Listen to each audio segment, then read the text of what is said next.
Well, obviously yesterday was a really tough day for me personally. It was a real tough day for Coach Pittman and his wife, Jamie. But I think we all watched the same thing here at Razorback Stadium on Saturday in front of an incredible crowd, incredible atmosphere before a national television audience against the first time playing Notre Dame. And our performance was just unacceptable. It wasn't a Razorback football performance that any of us were proud of, and that ultimately falls at the feet of the head coach.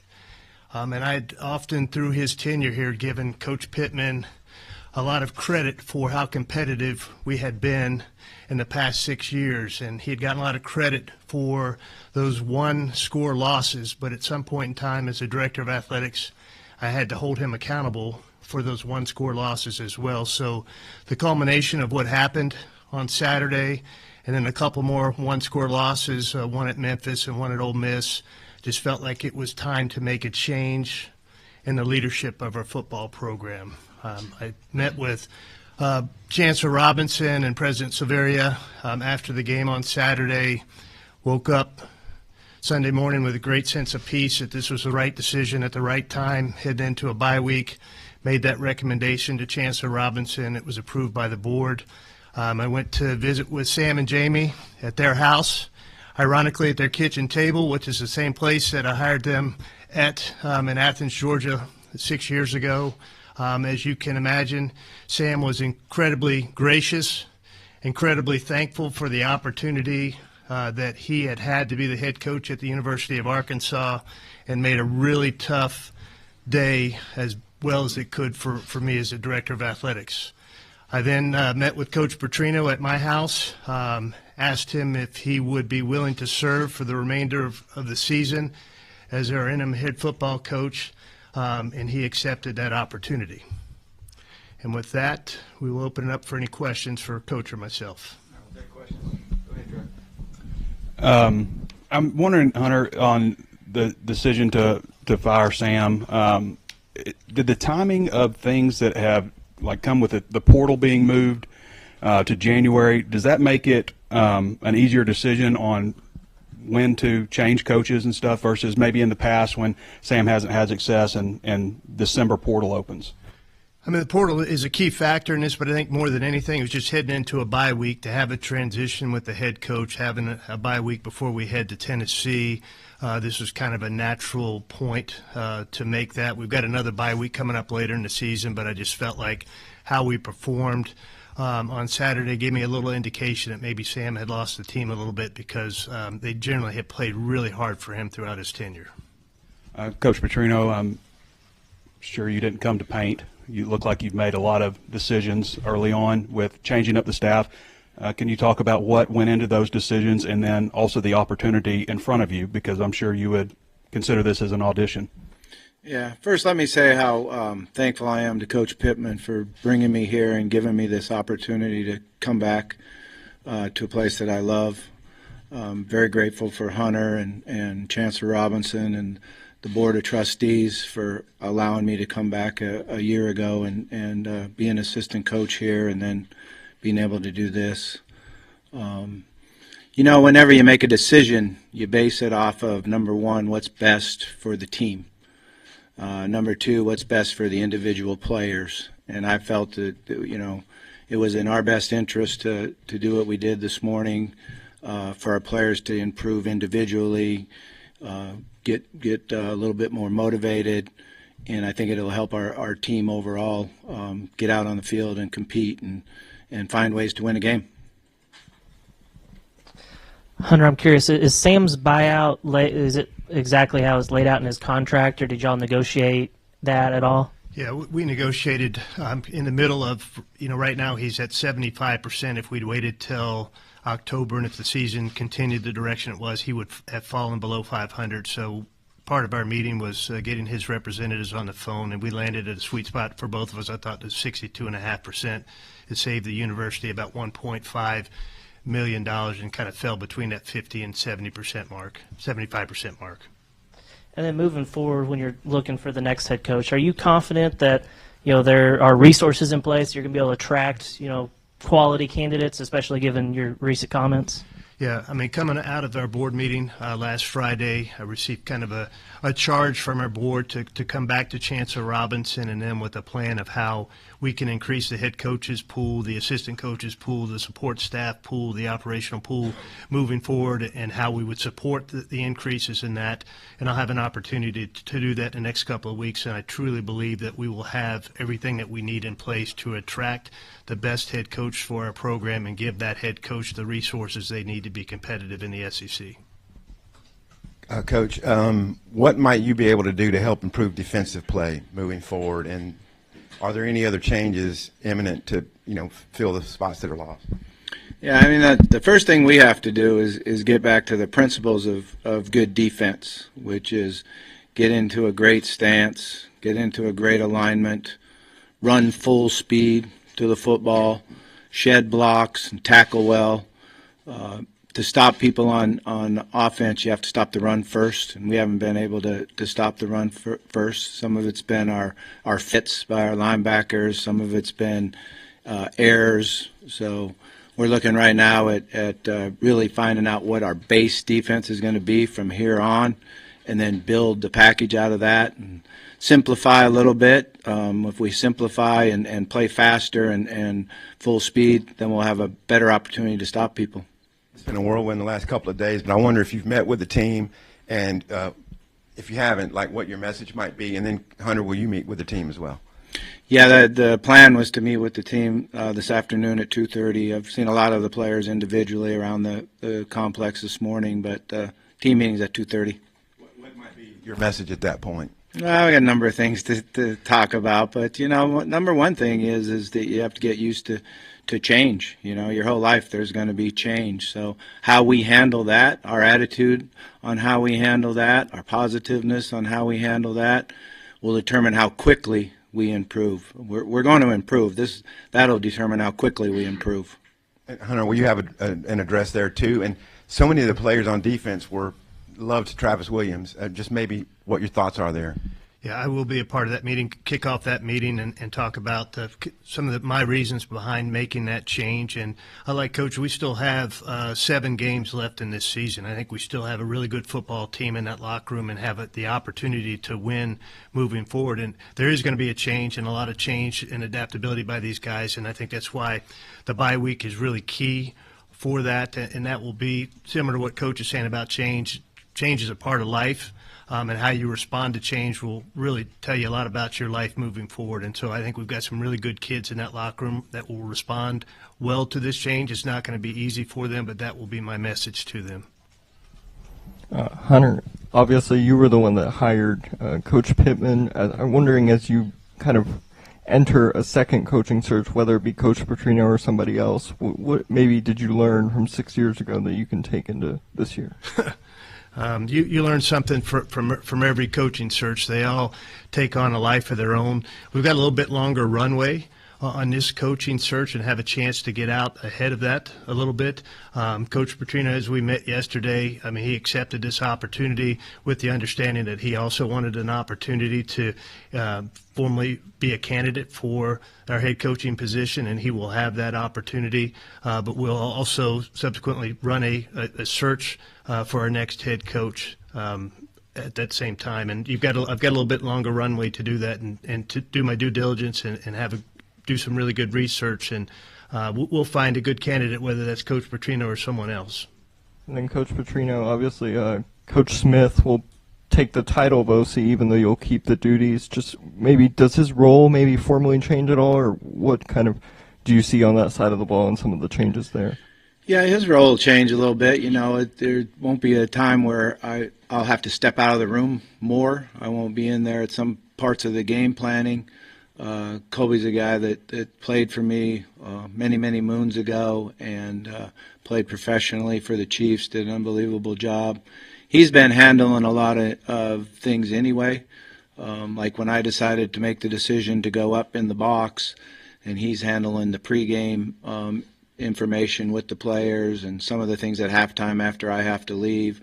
I think he'll do an excellent job. I'm still going to call the plays, and something I love to do, and I'll be in the meeting room as much as possible, certainly game planning and working on, third downs and situations. But I feel really comfortable when I step out of the room that they won't miss a beat. He'll just continue the meeting. That's one of the most important things is when you're the head coach and you step out of the room is that they don't just sit around and drink water, that you have a leader in there that'll take charge and continue as if you were still sitting in the room. Hunter, millions in buyouts to be paid out. You've talked a lot about financial in this revenue share era. What is the financial plan moving forward?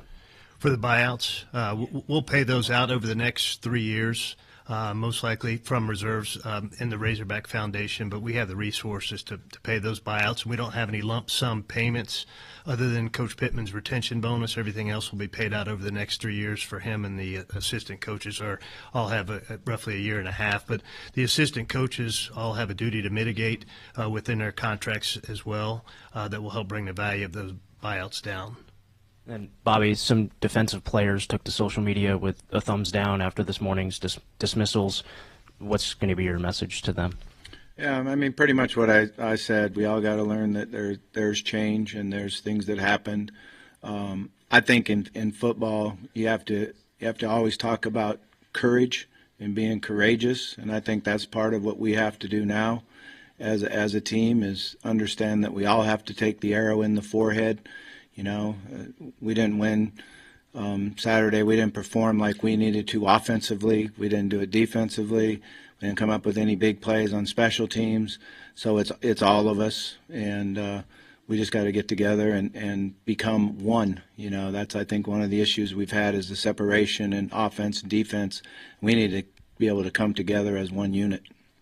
Hunter, how important is it to you and other decision makers, if at all, that a candidate has ties to either the program or the state? I think that's icing on the cake if you can make that happen. I don't think you can go in that with being one of your guiding principles in your search. I think that's something that if someone has ties to the state, that is awesome and a bonus, but I don't think you can go into the search with that being one of your guiding principles. And then, Bobby, are you considering any other staff moves, whether it be dismissals or just promotions internally?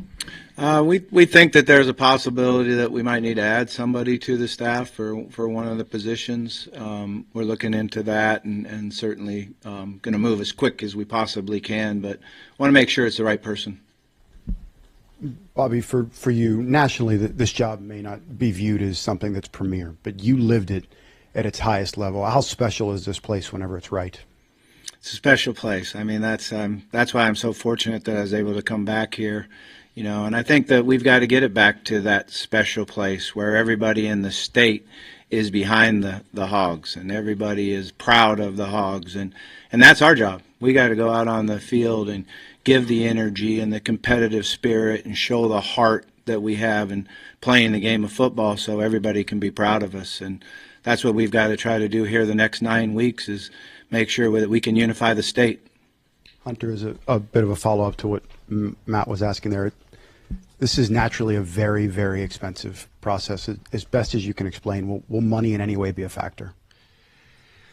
Absolutely, money will be a factor at some point in time because there's limited resources. But I think we saw with the hiring of Coach Calipari and what we were able to do there with him and his staff and what that's meant to our basketball program. I think we can build a similar model within reason for our football program. I think there'll be people across this state that will step up for us. I think there's an opportunity for the university to potentially help us, and we're continuing to look at new ways to generate revenue within our athletic program. Our football program is far too important to the overall health of our athletic program for us to take it for granted. Hunter, last Friday at the Board of Trustees meeting, you tried to clarify what you had talked about at the Touchdown Club, but do you worry at all that the negative publicity that was generated by that might hurt you at all in your search? I think when we're able to put in front of prospective coaches what the financial package for our program will be moving forward, I think that will alleviate any of their concerns about that.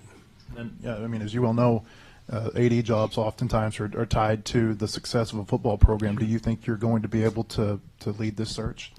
I have not received any other indication to the contrary. One more for you. You've talked about finances and being able to compete at a championship level, like you said. Do you feel like Sam had the financial commitment to be able to win at the level you wanted him to? You were at the board meeting, and I gave you some statistics where our head coach compensation, our assistant coach salary pool, our support staff salary pool, and our overall operating budget ranked towards the bottom of the Southeastern Conference. I think with that information, Coach Pittman did not have the resources he needed to appropriately compete in this conference right now. Hunter, I know there's been several jobs that have opened across the country. Several of them have started developing plans to kind of improve their financial situation. Virginia Tech is presenting here, I think, in a day to bring their budget up by an average of $50 million. How aggressive will you be in trying to improve the financial stability of the department, but also the NIL situation, so when you do go out there and you're presenting your future to a coach, that they feel confident that they're going to be able to be competitive against the other SEC players? Yeah, so I think I think there's some misinformation out there about how competitive we are going to be moving forward in the NIL space.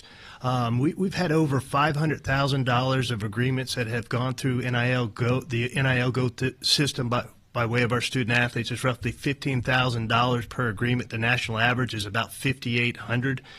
We have an NIL strategist within our front office.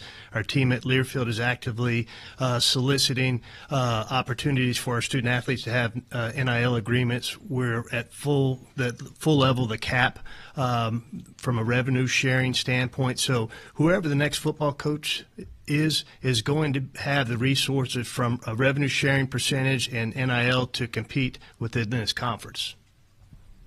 Bobby, you guys are going to have the full team meeting later, but you said that you've seen some of the guys individually around the facilities. Just what have their reactions been to all the news so far, and just what have you said to those guys? Yeah, I mean it's obviously mixed reactions. We got some people that are excited and energized, and we've got some people that are hurt a little bit right now. Their feelings are down, and that's natural. That's how it goes. And I don't want to minimize their feelings and how they are, but at some point we've got to step together and move forward. And the quicker we do that, the better that we're going to be. And then Hunter, what are maybe some of the qualities you're looking for in the next head coach, be that Coach Petrino or an outside hire? Just what are, I guess, some of the characteristics you're looking for in the next coach? I think you have to have someone first and foremost that's a proven winner and proven that they can build a program. Someone that can come in and establish what your culture is going to be as a football program on both sides of the ball, in special teams.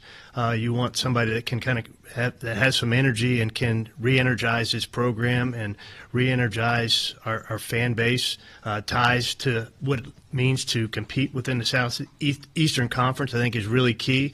But I think, probably the keyest thing is they've got to be able to embrace and adapt to what is a changing environment in college athletics, and to be able to have some advanced scouting that's really in depth, and you can go head first into the transfer portal, and that's the way you're going to build a program quickly. And the days of bringing in 25 or 30 freshmen and thinking that you can turn a program with freshmen, they're going to go by the wayside, especially in football. And you've got to be able to really use that transfer portal, and that takes some in-depth advanced scouting across Division II, FCS, G6, and even Power 4, so that when that transfer portal opens up, you're ready to hit the ground running, and we're going to provide that staff with the resources they need to do so. Coach Petrino, you spoke about change and talking with your players about change coming up this afternoon, and whether that is something they buy into or not is something that they have to decide. What is the best case scenario for this team going through this change right now in your eyes? Well, the best case scenario is we come out tomorrow and we work hard, and we practice hard, and we get well prepared in how we're going to change the defensive structure and how we're going to go about running to the football and tackling well. We got to go back to some individual drills, tackle circuits, pursuit circuits, and turnover circuits, and do the little things that make the difference in the game. So I'm excited about the way our staff has been handling it and the plan that we have going forward defensively.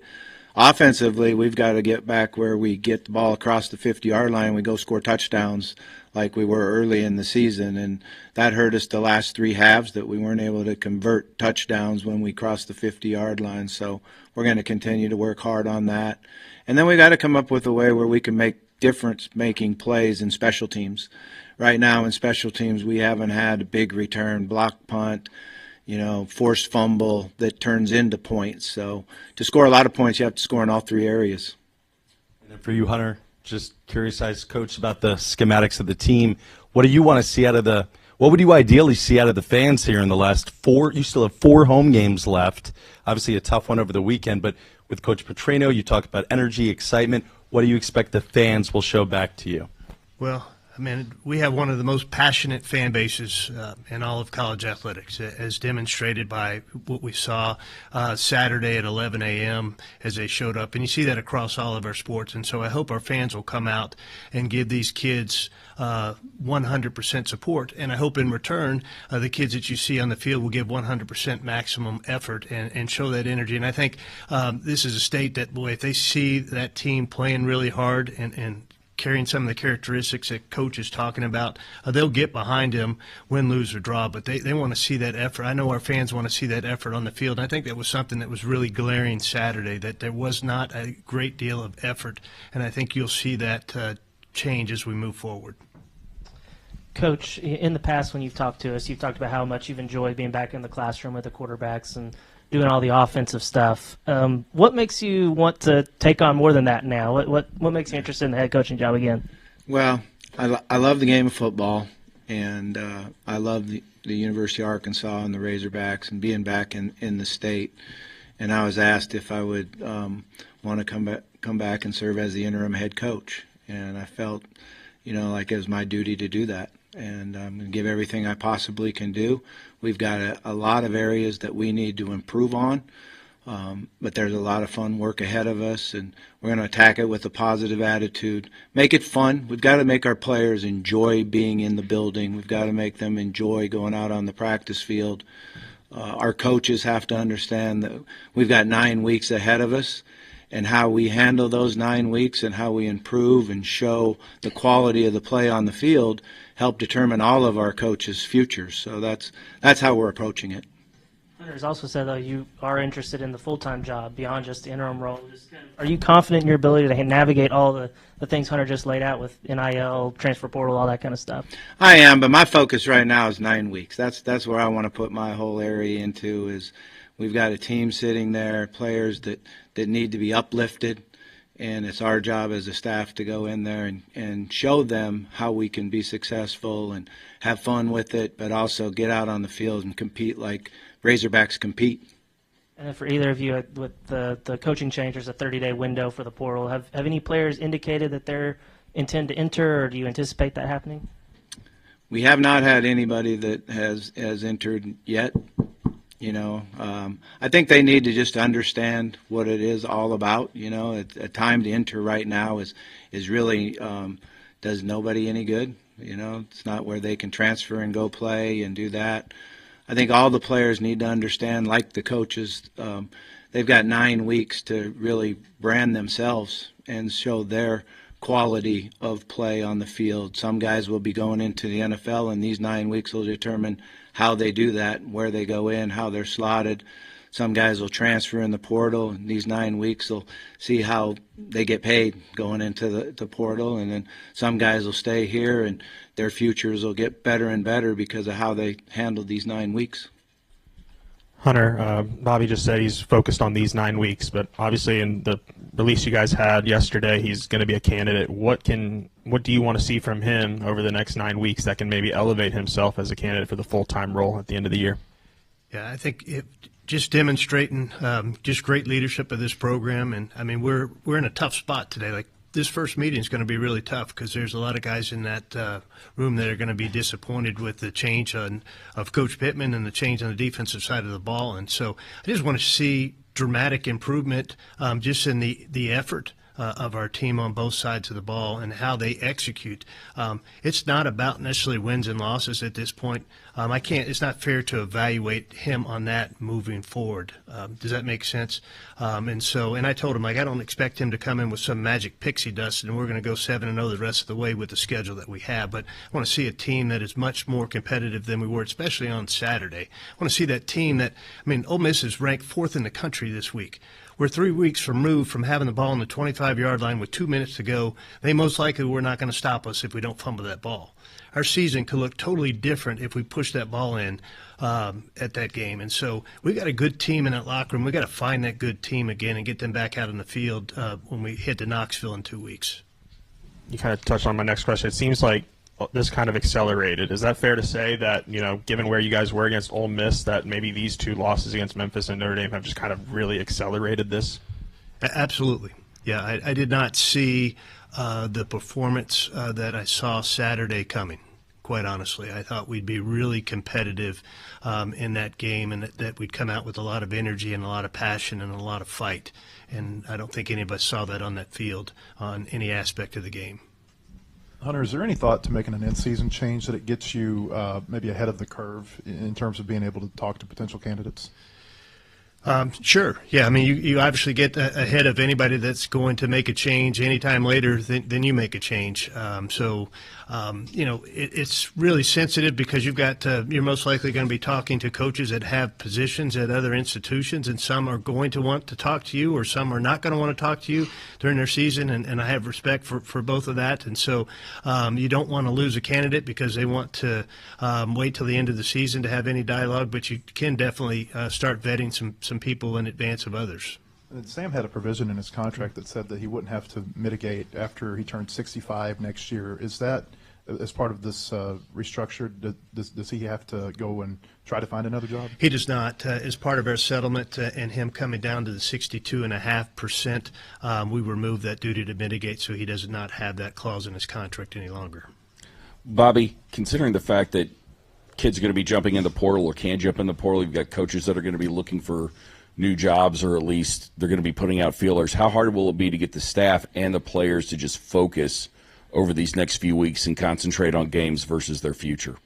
Well, that's the challenge, and like I said, that's what when I met with the coaches this morning, that's what I told them is how we handle the next 9 weeks is going to get you a job if you have to go find a job. And if you're sitting here and working hard on football and getting your players better and getting our schemes better, then your ability to get a job when this is over with, when the 9 weeks is over with, are greatly enhanced. If you're sitting here on your phone thinking about that job from 9 weeks from now, it totally hurts them. So I think we had a good discussion about it, and the feelings are good. But we got to go do it. We got to go focus and do it. And I like the leadership that we have on offense and defense and special teams. So I think we're all on the same page right now. And for either one of y'all, Hunter, when you were talking about the advanced scouting that's going on right now, will the next coach bring in his own advanced scouting team, or is this something that you and Remy are kind of working on now? And would they possibly have a say in who the next coach could be? I think it's really determined on the next coach, but I think it's really imperative moving forward that we have an advanced scouting department that's separate from your recruiting department, that's evaluating film across this country at all levels, and whether that falls within our front office or that falls within the football office, and there's some collaboration between the two. I think that is a must-have moving forward, and that's something that we will build into our financial model. Coach, last year you're on the sideline, up in the box to start the year. Now you're heading back down to the sideline. Is that going to give you any advantages offensively with changing things or just making it in general? How is that going to help you coach your offense? Well, I've called a lot of games from on the sideline, and I missed being down there a little bit. I didn't know if it was the right decision to go up or go down, but I felt like going up in the box, I'd be able to focus and concentrate more on ahead, the next series, and looking ahead to what the next calls are. But I am used to being down on the field, and I missed being down there and seeing the players' eyes and seeing the intensity, maybe being able to change some of the intensity. So it'll be fun to be down on the sideline again. Yeah, and then we talked about how some of the defensive players were posting on social media about their disappointment in letting Tebow go. How do you kind of expect them to rally around Chris Wilson over these next few weeks? Yeah, I think we'll be able to get that done. I think initially there's feelings and emotions and reactions, which always happens in life. That's part of life. And then you got to settle down and say, okay, what's the best avenue for me going forward? And that's to have a positive attitude, get better, improve yourself this week, improve in the weight room this week, improve on the practice field this week. We've got to do a great job, too, understanding that nobody in the room today, when we're in the team meeting room, lets their grades go down because of a situation like this. So our ability to have self-control and understand what my goals are, they're still sitting right out there for everybody, so we got to go grab them. Bobby, you talked about possibly adding someone to the staff. Have you had any conversations so far with anybody about that? What do you want to have somebody come in and help you guys out? I know you said you want the right person. Is there a timeline on that? Not necessarily a timeline. I think the thing is the fit, and what we're going to do position-wise, it'd either be somebody on the defensive line or linebacker spot that would be a great fit for us. And certainly I'll have a lot to do with that, but Chris will have something to do with it too. He needs to feel comfortable and have somebody that he feels will help him in the way he wants to coordinate it. And Chris is specific. What's your relationship with Chris? I know he's had coordinator experience in the league, and just what's your experience with him, and what will his responsibilities be? Yeah, my experience goes way back to having to battle against him when he had all the great defensive linemen at Mississippi State, the Fletcher Cox, and all those guys that we had to try to not sack our quarterback. So that's when I first started to know who he was and know about him. Very, very impressed with what he's done throughout his career. Guy's got a Super Bowl ring. He brings a lot of credibility into the room. I've been enjoyed watching him on the field in the camp and throughout the practices that we have. He's very intense, and he understands what you need to do to stop people. We'll be more disciplined, I think, and our guys will run full speed to the ball. Will somebody essentially fill your spot on, another permanent staff member on offense too? No, I still got, quarterback responsibilities I'll have, but I'm fortunate enough I have a young man that's been with me now for, I think, 4 years working with me with the quarterbacks, and sometimes, if I got to go to another room, he'll continue the meeting, does a great job, Miles Fishback, and we've been together for a long time now, and he knows how I think and how we want things done. And certainly the players in the room, the quarterbacks in the room, have a lot of confidence in him. Hunter, will you go solo on the search for a period, or will you immediately get a committee or hire a firm, or what do you think? Well, the only thing I know I'm going to do for sure is I'm soliciting from search firms to assist with that, with the long runway and the confidentiality that coaches will have. I mean, working through a search firm for that just makes a lot more sense than trying to do that on your own. And so we'll use a search firm, and then Chancellor Robinson and I will visit at some point in time in the very near future about what the committee looks like. I think for confidentiality, it's always a lot better to keep it tighter. And that's the way I've usually done searches and would prefer to do searches, but Chancellor Robinson and I will visit further about what that looks like moving forward. Your message basically to fans, like, where are you headed with football? We will get our football program back to a place that everyone across this state will be proud to say that they're an Arkansas Razorback. You don't always win your first bet. That's why MyBookie has you covered. Use our code HOGS, H-O-G-S, and your first bet up to $500 is fully covered. If your pick doesn't hit, you get it right back with our Bet Back bonus. Go to mybookie.ag and use the code HOGS to claim your Bet Back bonus. MyBookie's where bettors win together, because bragging's good, but cashing in is better. And your first bet is fully covered. Use our code HOGS. Must opt in during the bet to use the Bet Back bonus.